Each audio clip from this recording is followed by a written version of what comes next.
So I think I figured it out. I think I figured out what Baloyi is doing. He's literally throwing pasta and hoping it will stick.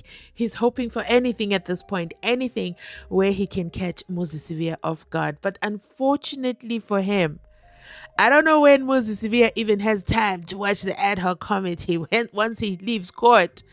Because even I'm trying to find time to even squeeze in Madlanga and ad hoc and SENZO MEYIWA and the rest of our lives. But anyway, we are not there. So I think that's what Baloyi is doing. He's really trying his absolute best. So now he's stuck inside Pagati with Mkhulu Zwane, and he has this to say. But then Mnisi comes back for him. Mnisi comes back, and it's been a hot minute since I spoke about Mnisi. So let me play this clip, and then I'll be back with the rest of my commentary. But first, before we even get to watching the clip, let's just go ahead, hit that like button, okay? Hit the like button, because I know, okay? You know this is going to be thoroughly entertaining. Okay. Now that we're in agreement, hit the like button, hit the subscription, turn on notifications. I'll meet you on the other side. Proceedings of 20 November 2023, page 31, the evidence of Sergeant Mkhulu at line 8. Ms. Mkhulu, and my Lord Brigadier Gininda introduced himself to Mkhulu and warned him, my Lord, of his constitutional right. As, my Lord, the Brigadier was giving Mkhulu his constitutional rights, Buthelezi, my Lord, came with accused 1. Says, my Lord, as he walked into the office, at line 16, we start at line 15, Ms. Mkhulu. Yes, my Lord, Mkhulu made certain remarks which, my Lord, revealed that they know each other. But the Brigadier commanded members to take Muzi back into the car, Muzi yourself, so that he cannot be in the same office with him as he wanted to question Mkhulu. Indeed, my Lord, they took him back into the car, and the Brigadier, my Lord, questioned Mkhulu.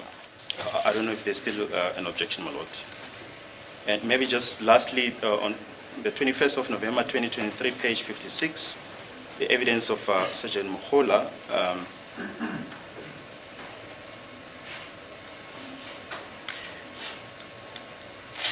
Line 21.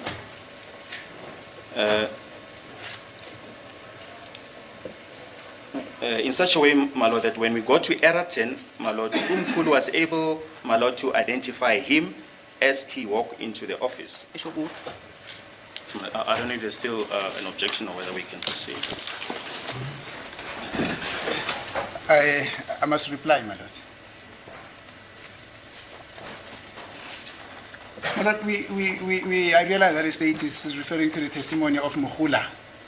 We still have to come and deal with the testimony of Mkhulu when we argue about whether or not she should be a credible witness.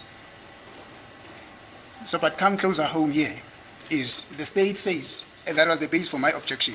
The state says, Lionel Zwane said it is you, referring to this witness here, or to Mr. Sbiya, him as an accused, now standing as a witness. Then I object and say, no, but Zwane never said it is you, as the state is putting it. And then the state, and then the court invites the state to respond. In its response, the state reads passages from Zwane's evidence. I still have to hear in those passages that the state has referred to the court to, where Zwane says, this Sbiya that I spoke to on that day is this Sbiya that is before court here. I still have to hear that from those passages. And this is primary evidence. The person who says, yes, the people who came to me, they wanted they wanted me to assist them with this and that came here in that very same box and said, I had a very close proximity with the person that I actually interacted with on that day. It was very close.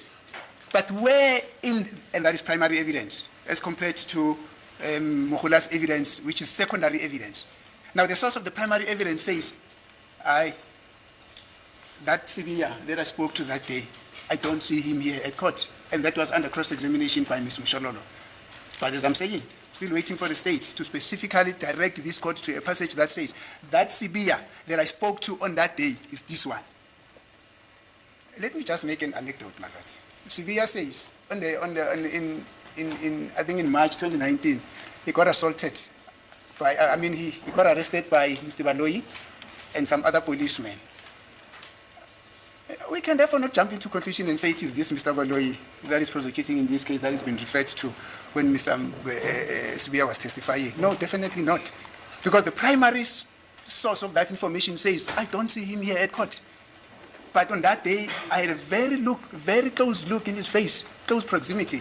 I'm still waiting for the court, my lord. I mean, for the state to specifically direct this court to that passage that says it is this severe. Thank you, ma'am.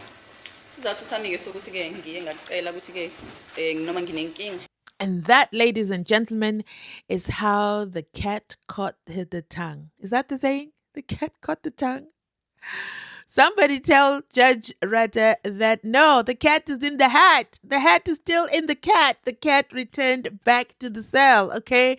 He can breathe in now, okay?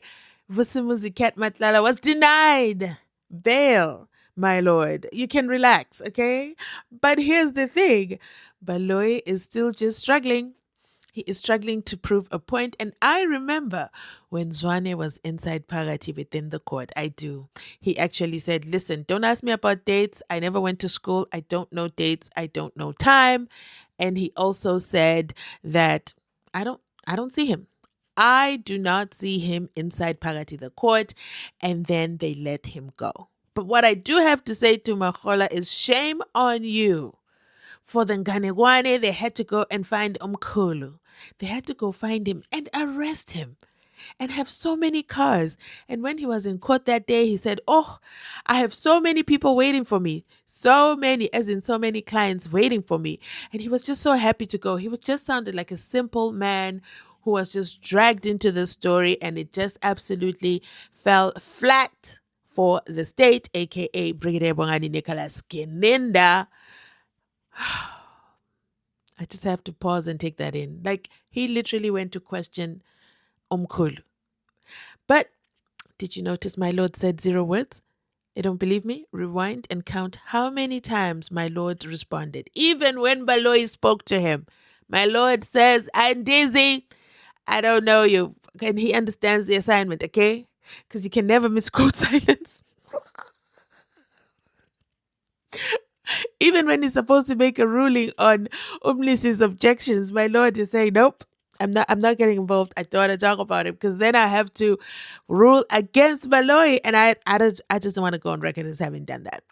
But I'm going to end this video right here. Let me know your thoughts in the comment section down below. Did you watch the original witness testimony of Mkhulu? And drop a 1 if you did. Yeah, drop a 1 in the comment section if you did. And then if you didn't, let me know, and I'll see if I can do a quick recap of his testimony, because apparently that's what Baloyi wants to read and read and read and read and read into the record, but then fails to prove his point. What a waste of time. He's being outsmarted by Umuzisiwe, a grade 12 learner. Or should I say, someone who went to school up to grade 12. Meanwhile, Baloyi has a whole LLB plus. I don't know what else he has, okay? But let's continue. I'll catch you on the next one. Remember to like, to comment, to subscribe. Bye!